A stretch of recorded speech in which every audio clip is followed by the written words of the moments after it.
here with Dr. Mary Sanders with our ACSM's Distinguished Leaders in Exercise Science and Sports Medicine. And I just wanted to start off a little bit with your background, your education and training, and then move into sort of what kinds of things you're doing now and where you're located and your faculty appointment, and then sort of end up talking more about the Fitness Summit and ACSM and that type of thing. Okay. So, undergrad? Undergrad. Always been interested in, my father is a physician, and my aunt was a physician, and I was always interested in preventive health care. So I started the path of getting a bachelor's degree in pre-med biology, because that was the path to medical school. And where was this? This was at the University of Wyoming in Laramie. And completed the degree, and I just thought, I can't see myself in a hospital, and I wanted to do something different. So instead got a master's degree in exercise science, thinking Where was that? That was at the University of Nevada, Reno. Okay. And so started to look at exercise as medicine, exercise as preventive care, and found my niche.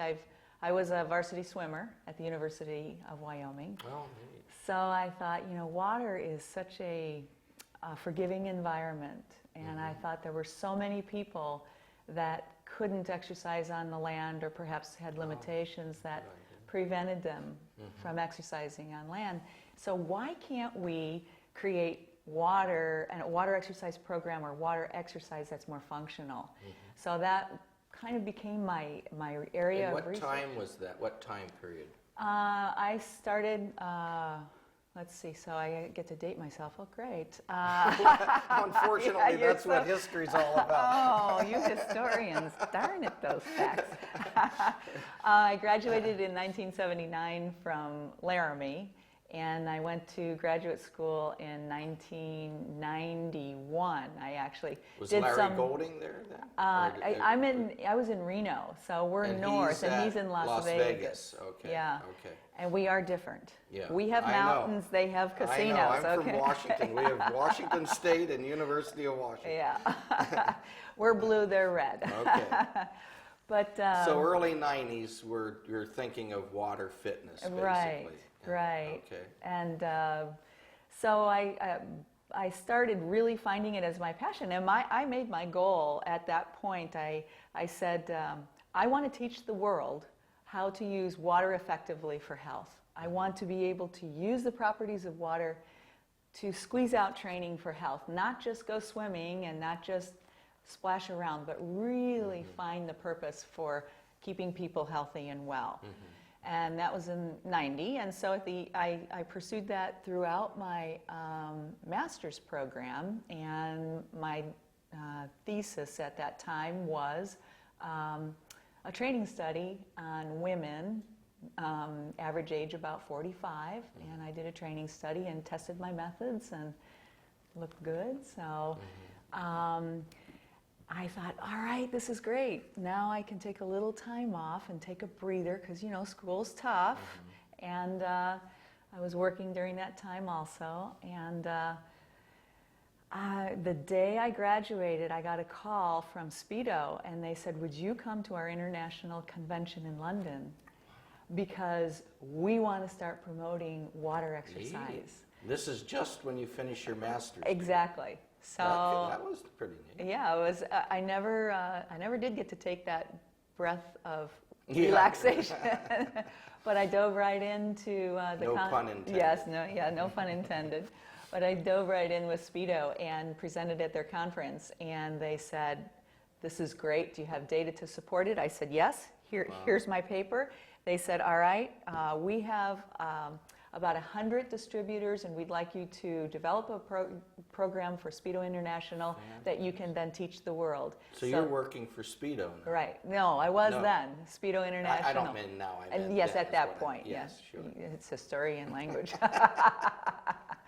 So at that time, I was working for Speedo International, and it Sure. went on for 7 years. And basically, I would travel, and I developed curriculums and training programs for Train the Trainer, and we had kickoffs where we would have, translators in every corner of the room translating this Wow, science that's to exciting. practice and using water as in a different way for a very functional fitness. And Speedo was developing equipment around it, and fitness suits that were different than swimwear, Yes.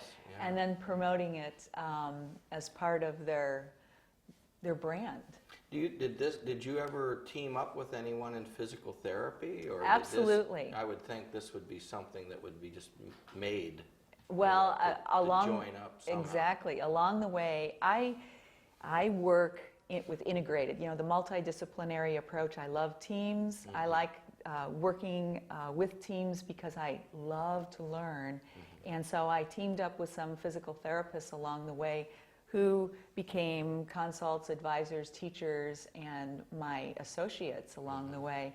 And we worked with, I found trainers who were open, athletic trainers who were open to the idea, coaches who were interested in cross-training, swimmers who are always forward all the time. As a former swimmer, I know it's all face down looking at the lane line forever. Well, how about if we did something upright, and did some muscle balance? So we were looking at crossing over between sports for cross-training. And with Speedo International, I was going all over the world, meeting So what trainers in contacts, sports. yeah. It was just great. So how then did you end up with your Ph.D.? This is Okay. another big change, or big Yeah. step. No breather yet. right? No breather, no. Well, I was working very hard, and countries like Japan, for example, they were very supportive of this concept of working water exercise for health, and they love water. Over in Japan, most of the fitness centers have swimming pools. But the Japanese, as many people, and as the United States is, we need evidence-based support for everything we Sure. do. So my study had been done on younger women, and so what I thought was, okay, I need to figure out what effect does this program have on an older population, and can water exercise transfer to land function? Because if we're going to ask people, older people especially, to go in the pool, or anyone to go in the pool, we want that training Carry effect over to to- carry over to land. Sure. So I looked at functional fitness of older adults and did measures, and I had 66 women, average age 75 years old, and we had a 4-month training program, and that was my part of my dissertation. But so what you left out is, were you still at Speedo, or had you stopped working for No, Speedo? I was doing my graduate work And while where, I was doing. Where did you do your doctoral work? I did it at the University of Nevada, Reno also. Oh, okay. That was the So- one part I didn't. Okay, Yeah. so you're still able to work, travel, but now you have access to data. Right? I'm You- building data because I'm building trainers in Yeah, countries all over perfect. the world. I'm teaching them how to collect data, and my best group were the Japanese. So, and I also have a group in Spain. So I started collecting data as the trainers were teaching the program. We have the Sanford Center for Aging at the university was so supportive of this program. They're part of our medical school, that they gave us a grant for $30,000 to shoot a video that was translated into 5 languages, distributed all over the world, on the older adult program. It's called Golden Waves, is what we called it. And so the trainers were having the opportunity to replicate the program. And so for my dissertation, what I did is I took an evaluation approach, and I looked at all of the training studies that had been conducted, and I evaluated the program looking at not just the program effectiveness, but also we had qualitative data on, adherence and different multicultural approaches to using water exercise for function on land. And so it became a very large project, one that was very rewarding. So it took about 5 years with me working and going to school in order to complete the degree. So I was asking Jim Peterson a couple things, and he sent me some stuff. But one of the things I wanted to ask you about was the dietary part of your work. The nutrition part? Yeah, the nutrition part. Well, toward the end of my, as I was finishing my doctorate, our medical school has a medical nutrition department. And they were thinking that this multidisciplinary approach would be effective for the weight loss clinic. And so I was invited to come in and join the team as the exercise physiologist in the clinic, teaming up with the dietitians, the physicians, and the behaviorists. So I'm the gym girl. And so what that did is it made a leap from working just in water to working with patients in a clinical environment within a disciplinary team, interdisciplinary team, so I could start learning about a broader scope of practice and spectrum, the exercise as medicine approach. Yeah. So that's how I started working with the medical school then. And now you have a faculty appointment there now? That's correct. I'm an associate professor. I actually get to teach medical students. Gosh, they look like high school kids, but The same boat. but I get to teach medical students about physical activity and how they're going to approach physical activity within their practice, and I make them their first patient and run them through assessments and give them some education. Fantastic. Along with the dietitians. So that component, and then we also have residents coming through on rotations through our clinic. And it's just so great because they don't have any idea how to talk to a patient. Right. And so if we can, That's give a them neat that 15-second, okay, here's what you need to say. Now, when you refer to someone like me, this is what my work looks like. And this is how we can work together as a team. So I'm learning from the physicians, they're learning from me, I'm learning from the dietitians. We call it call across the hall. So we work as a team. Well, now are you teaching mainly first and second year curriculum somewhere in there? Yes, it's first year curriculum. Yeah. There's a medical nutrition course that's There offered is. at our That's university. neat. I've been trying to get something in our medical school for 20 years, and What's the problem? space. Oh yeah. Fighting over time. Yeah, we started out with a small program, and then in the summer we have what's called SQUIN, or we call them a SQUINE students. It's a special qualification in nutrition and exercise. So we can have those med students, one or two, early? come in. No, they come in during After. the summer after the course. First. They come in during the summer and they do an internship with us, so that they're focused on that area, and then they produce a paper. So they conduct some research. So we're doing some research on, how does a physician talk to a patient about using a pedometer? Just simple things like that. How do we get started? And so Did you say that the clinic you're associated with, your team, was dealing with obesity? Yes, we have our patients are people who are obese.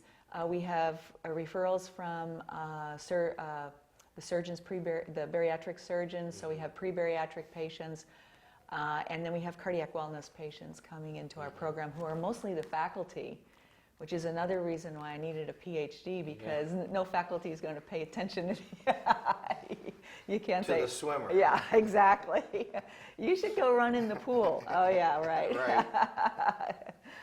Well, the other thing I wanted to get into a little bit, like time flies, is your association with the American College of Sports Medicine, and when did you get involved, and what kinds of things have you done, and that? Well, I have to say that a lot of what I'm doing now is a result of my relationship with ACSM. I worked as a presenter with other organizations, with IDEA, for example, for many years, and did, when I was more in the trenches doing the activities, let's get going and work out, and I still do that once in a while, but I outgrew the association, but I started with ACSM as a student, And I wow. grew through. At Laramie or at Reno? In Reno. Yeah. I started during my master's, and someone said, "Hey, have you ever heard about this organization? You know, this would be good for you to take a look at." So I started as a student.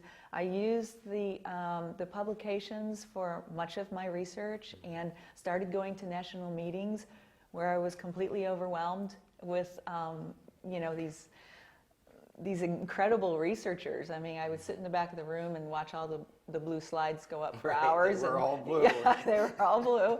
And some of my friends would go off and do fun things, and I would just be, I was just so excited, you know, about, and then being able to meet those people and ask questions, and then Dr. Golding, I met him, and he was a legend. You know, it was just an incredible opportunity to meet some of these people. And I wrote an article for the Health and Fitness Journal in 1998 about the functional older adult program. And he was editor then. He was editor then, and I got a call right after the magazine came out, and he said, "So, how would you like to write a column?" And I said, "Okay, sure. When's the first one due? You know, yeah, I'll think about it. Sure, no problem." He said, "Well, like 4 weeks." So. And what's that called? It's On the Floor. Yeah. But we also do In the Pool, and we I do. haven't seen In the Pool. I've seen On Well, the I Floor. mean, On the Floor, I do water exercise. I try I see what I you're try to saying. Sure. include a continuum of care, including both land and water, so that we have inclusion. Because as you know, the continuum of care goes, we can move people from water to land, but sometimes they have to go back to water too. So I'm trying to bridge, you know, different types of, you know, clients and, you know, people, exercise people, or the physical activity group that need to be motivated without barriers. So I started writing for the journal, and that expanded a lot of my education. I started coming to the summit, and I served on the summit committee for a number of years, and learning more and meeting more people, and so it just tended to grow. And I remember my first research presentation was in Denver, and it was my research project on the older adults. Oh, from your dissertation? From my, no, sorry, from my master's degree, from my master's. Okay. And everyone said, no, apply for a poster because it's a pretty scary meeting. And I thought, poster, slide, no, they have to see the water. So I went for the slide presentation. It was one of the most scary events of my whole life. But it went well, and ever since then I've tried to be part of all the national meetings. And it's the meeting I present what my current research is, but I nurture myself. Yeah. So. And you haven't lost contact with the summit type No, thing I'm here either. in the I mean, summit. Yes, You're doing both, right. basically. We're doing. We've done water fitness pre-conventions here at the summit. So we do. You know, I do some activities still, and it's really fun to move people around and get in the pool and splash around. This year we're talking about our integrated team approach in the clinic, which we're really excited about because our clinic director and RD, one of the RDs, is here with me. We're a team presenting. So you're going to sort of show your model to other people. Right. And how we work. It works for us. Right, works for us. And how do you talk idea. across the hall to the doc? You know, what is important to our docs for them to work with me, and how do I work with patients? And so we're just giving them the whole overview of how we work and providing them with some tools so maybe they can look at it as an opportunity.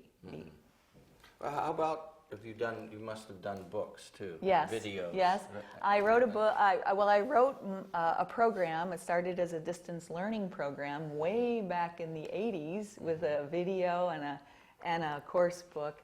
And the YMCA of the USA became very interested, and so they picked up my program and published a beautiful book with human kinetics, and it became the program for the YMCA of the USA.